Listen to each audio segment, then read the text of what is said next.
Your Excellency, the President of the Republic of Kenya, Deputy President, and all protocols observed, dear delegates. Delegates, I'm also just one of you. I'm so impressed, highly impressed by the energy of the youth. The youth has so much energy, and I'm happy that our country has a future. Because when you have such vibrant youth, then you know that this country will be in safe hands. And the development of this country to the level of Singapore.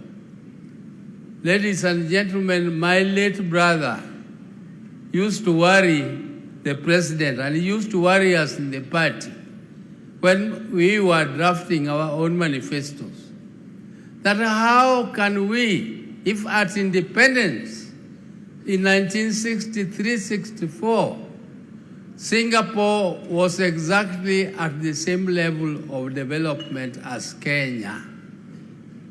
Singapore, in terms of income per capita, in terms of the NDP, in terms of GDP, and the development growth, we were exactly at the same level. And my brother used to ask that question. What did Singapore do to rise up to a level where their incomes are now 40 times, incomes per capita are now 40 times that of Kenya? We must think as Kenyans. Where did we go wrong? And where did Singapore go right? That they achieved that level. Professor Hino, who was advisor to Raila when he was Prime Minister, has given you where Singapore is and where Kenya is. He has not told you why Kenya is there and Singapore is there. He only told you where Singapore is. And where Singapore is reachable. We can reach it if we do what Singapore did. First, we must deal with this animal called corruption. Corruption is very difficult to eliminate. It is very difficult. I've traveled all over the world, but I know it is possible to build a society which is non-tolerant to corruption. We can build a society which is completely non-tolerant to corruption.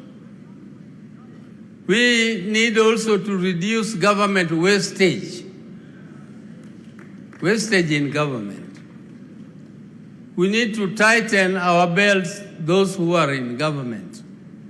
Let us tighten our belts for the people, for the sake of the people of Kenya. And let us make sure that our young population is educated. Education is the only equalizer.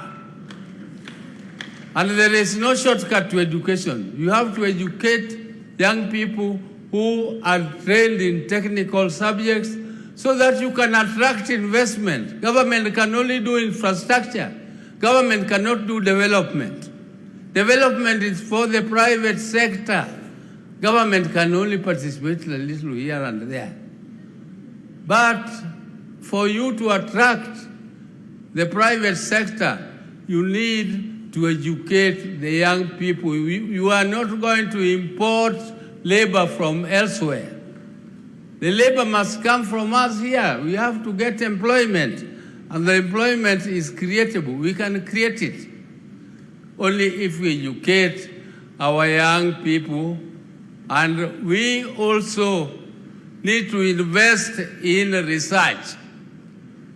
People are talking about development, but they don't think that industry needs innovation. And industry cannot invest in innovation because it is too expensive. In every development plan, government should invest and support universities so that universities develop their capacities to do research, and research which is related to the industries, so that the industries can be innovative and therefore we become competitive in the international market. Kenya must be competitive. The world is moving so fast, and you cannot sleep and think that you only want to feed your people. Feeding your people is a responsibility of the government, making sure that people are fed. But the government will not do your farming for you. Government can only make your fertilizer cheaper, but farming must be done by us. Government must facilitate. For those who have lived as long as I have, I don't know how many of them here, they don't know how difficult it is to gather like this. We tried it when we were struggling for the Constitution, and we gathered for a national dialogue in Bomas in the 90s. And we were killed, we were beaten up by police. Some people ended up in jail for fighting for that Constitution because the government did not like it.